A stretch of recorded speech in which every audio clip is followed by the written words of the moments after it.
To turn your selfie into a 3D cartoon with Portrait Studio feature on Samsung Galaxy S24 Ultra, open Gallery app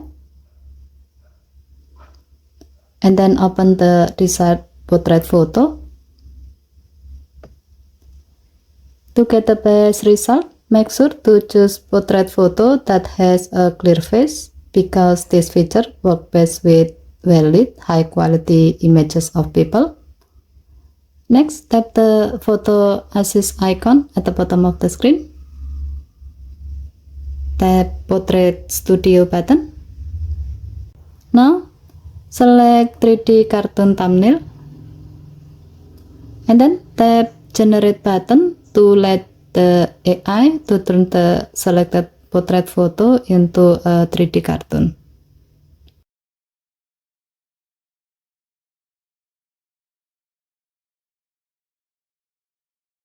Here, you will be provided with some result. You can swipe the result section to the left to see the other images. You can tap the down arrow icon or download icon to download the selected image and then save it to the download album on your gallery app.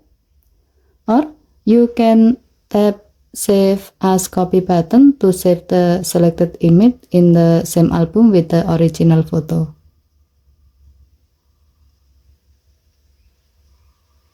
Okay, thank you for watching.